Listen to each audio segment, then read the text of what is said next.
So, para sa process flow ng system na RMS, ang matitest lang natin dito ay yung part ng pag-inquire at pagbabayad sa room or event halls.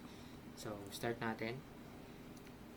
Since di na natin to gagawin, which is yung contact through social media, nag-i-start na tayo kay visit the website to the browser.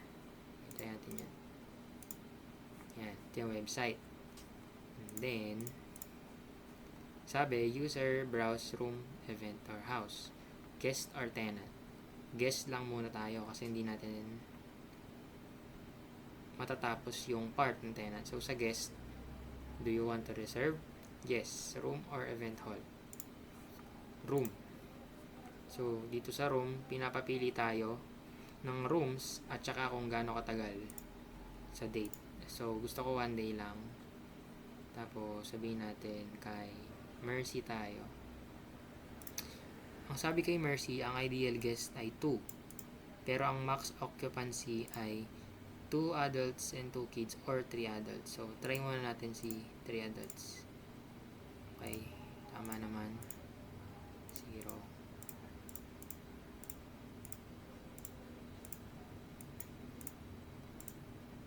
So, tama naman siya. Kapag meron ng kids, tapos pinilit natin si adult na 3, na nagiging 0 naman yung children. So, tama naman siya. Next, add room natin. Pag pinindot si add room, magkakaroon ng summary details dito. So, next. After nun, papapiliin tayo na activities. So, for example, gusto natin service massage. Next. So, nun, mag-fill up tayo ng details.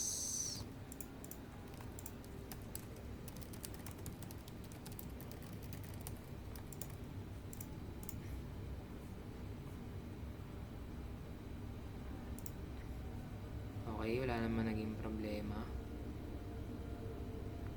Tama naman, 3 adults activities. Tapos, proceed tayo sa payment.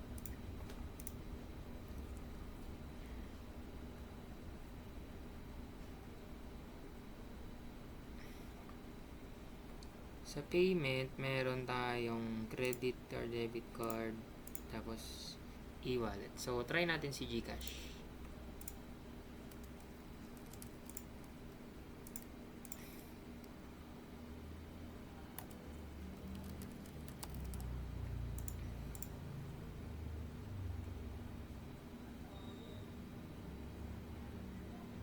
So, wala pa silang official na payment talaga. Okay. So, ayan. Kunyari, nakapagbayad na tayo. So, dapat mag-email sila. So, ayan. Mag-email daw. Which is ito. Ayan. Tama naman.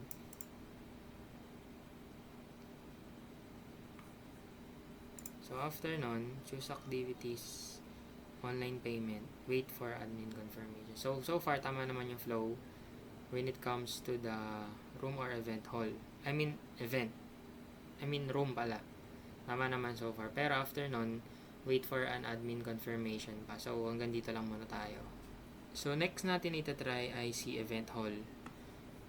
So, event hall, then request for a request for the service. So, try natin. Event hall. Request ako.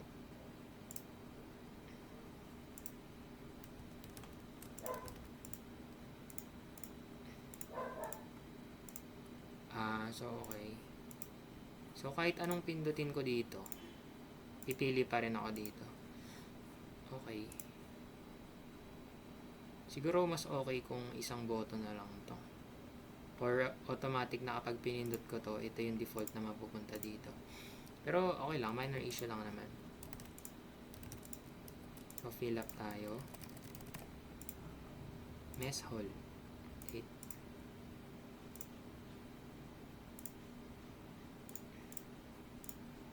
Wedding. So, Gusto ko 1 day. 39.6. Siguro depende to sa opening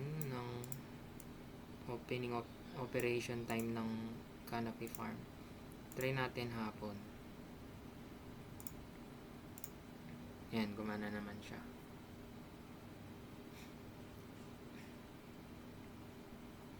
Ano nangyari?